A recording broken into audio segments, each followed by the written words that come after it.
तसव्वुर करें, एक ऐसा शहर जहां सड़कों को पानी से धोया जाता था, जहां धुएं की जगह ताज़ा समंदरी हवा थी और शोर की जगह बगियों की टप-टप सुनाई देती थी। क्या आप यकीन करेंगे कि ये वही कराची है जिसे आज हम जानते हैं? बिल्कुल नहीं, ये 1902 का कराची है, जो एशिया का पेरिस कहलाता था। खुशामदीद, गहरी आंख पर। आज हम वक्त का पहिया उल्टा घुमाएंगे। हम चलेंगे आज से तकरीबन 120 साल पीछे, एक ऐसी दुनिया में जहां कराची की सड़कें लंदन और न्यूयॉर्क का मुकाबला करती थी। अपनी कुर्सियों की पेटियां बांध लीजिए, क्योंकि तारीख के ये औराक आपके होश उड़ा देंगे।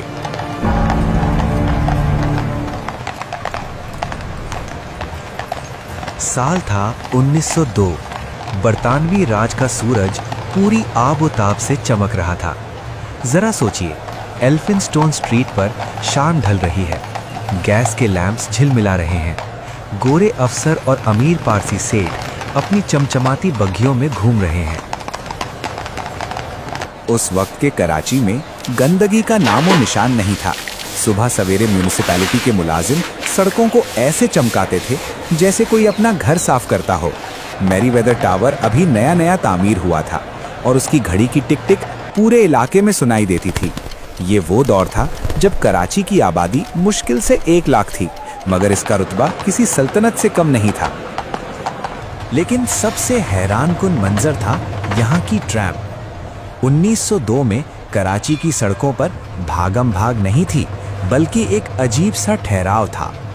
ट्रैम वे लाइन पर चलती वो सवारी कराची की पहचान थी। लोग कहते हैं कि उस वक्त कराची की फिजा में इतना सुकून था कि आप सड़क के उस पार खड़े शख्स की सांस भी सुन सकते थे।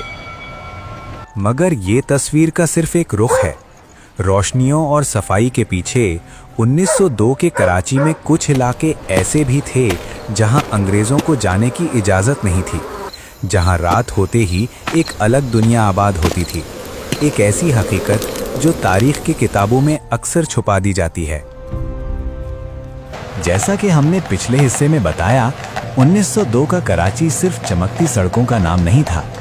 उस वक्त अंग्रेजों ने शहर को 2 हिस्सों में तकसीम कर रखा था। एक वाइट टाउन जहां सदर और कैंटोनमेंट की रौनक थी, और दूसरा ब्लैक टाउन यानी आज का पुराना शहर जहां मकामी लोग बसते थे। असल कहानी तो इन तंग गलियों में सांस लेती थी। अगर आप 1902 में खरादार या मीठादार की गलियों से गुजरते तो मंजर बिल्कुल मुख्तलिफ होता। यहाँ बिजली के लैंप्स नहीं, बल्कि मिट्टी के दिए और लालटेन जला करती थी।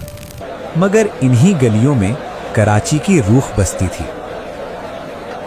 लेकिन एक खौफ था जो इन गलियों में मंडला रहा था। 1896 के ताउन यानी वबा ने कराची का नक्शा बदल दिया था। 1902 तक आते आते लोगों के दिलों में ये डर बैठ गया था कि सफाई ना रखी गई तो मौत वापस आ जाएगी। यही वजह थी कि अंग्रेज सरकार ने सख्ती बरकरार रखी थी। मगर नेटिव जेटी के पुल के नीचे कहानी कुछ और थी। नेटिव जेटी का पुल, जहां से लोग अपने गुनाहों का बोझ उतारने के लिए गोश्त और सिक्के समंदर में फेंकते थे। 1902 में ये माना जाता था कि यहाँ समंदर के नीचे कुछ ऐसी ताकतें हैं जो शहर की हिफाजत करती हैं। मछेरे कहते थे कि रात के पहर जब खामोशी छा जाती है तो पानी से अजीब आवाजें आती हैं। ये वो वक्त था जब कराची एक आम बंदरगाह से बढ़कर एक पुरइसरार शहर बनता जा रहा था। यहाँ हर रोज नए चेहरे आते थे और पुराने राज दफन हो जाते थे। लेकिन दोस्तों, सिर्फ डर और खौफ ही नहीं, 1902 वो साल था जब कराची ने पूरी दुनिया में तहलका मचा दिया था। क्या आप जानते हैं कि उस वक्त कराची को क्वीन ऑफ द ईस्ट क्यों कहा जाने लगा? वजह थी गंदुम। कराची की बंदरगाह से इतना अनाज बाहर जाता था कि पूरी बरतानवी सल्तनत की भूख मिटाई जा सकती थी।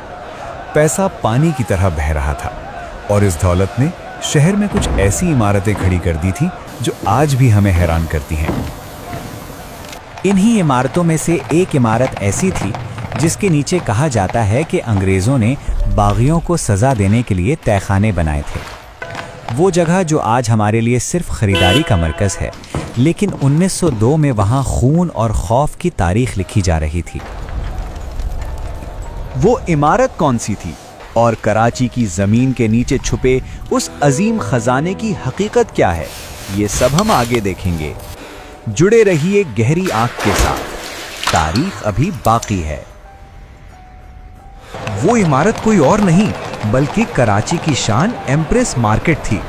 आज हम इसे खरीदारी के लिए जानते हैं, लेकिन 1902 में इसके दरो दीवार से बगावत की दास्तान सुनाई देती थी।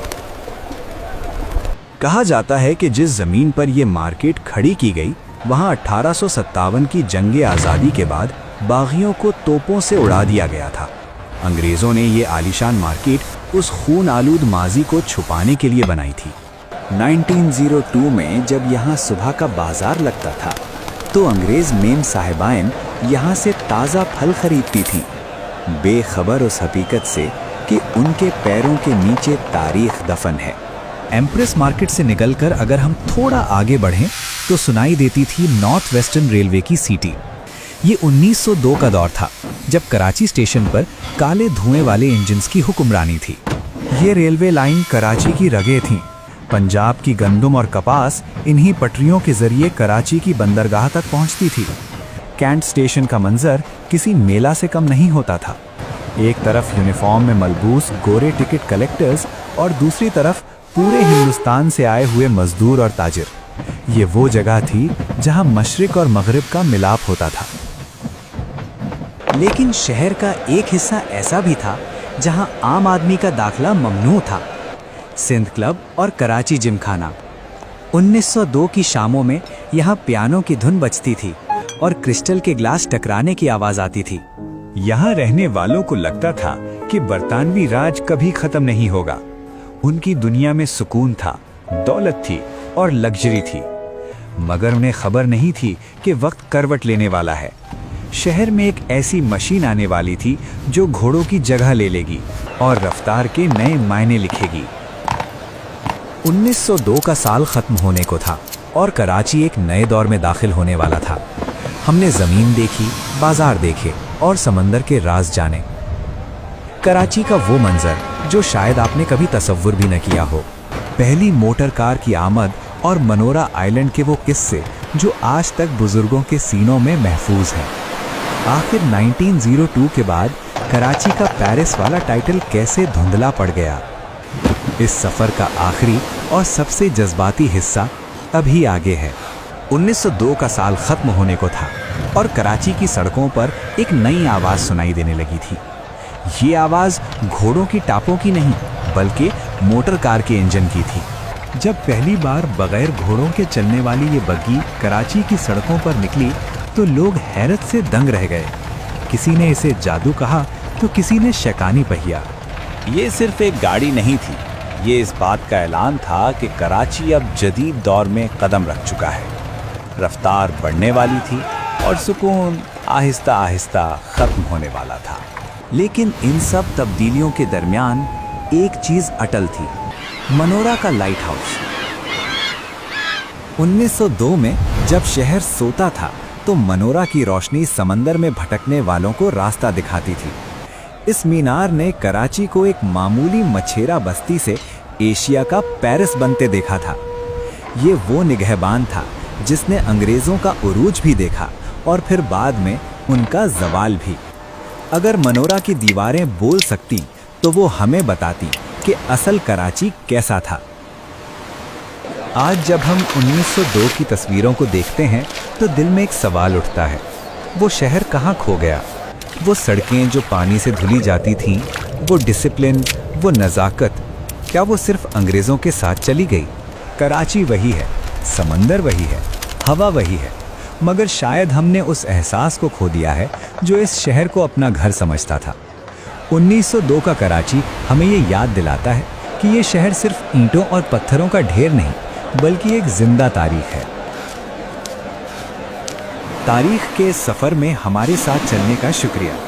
माजी के दरीचे बंद ज़रूर हो जाते हैं मगर उनकी रोशनी हमेशा बाकी रहती है। शायद किसी दिन हम अपने कराची को फिर से वैसा ही शानदार बना सकें। उम्मीद है गहरी आंख की ये कोशिश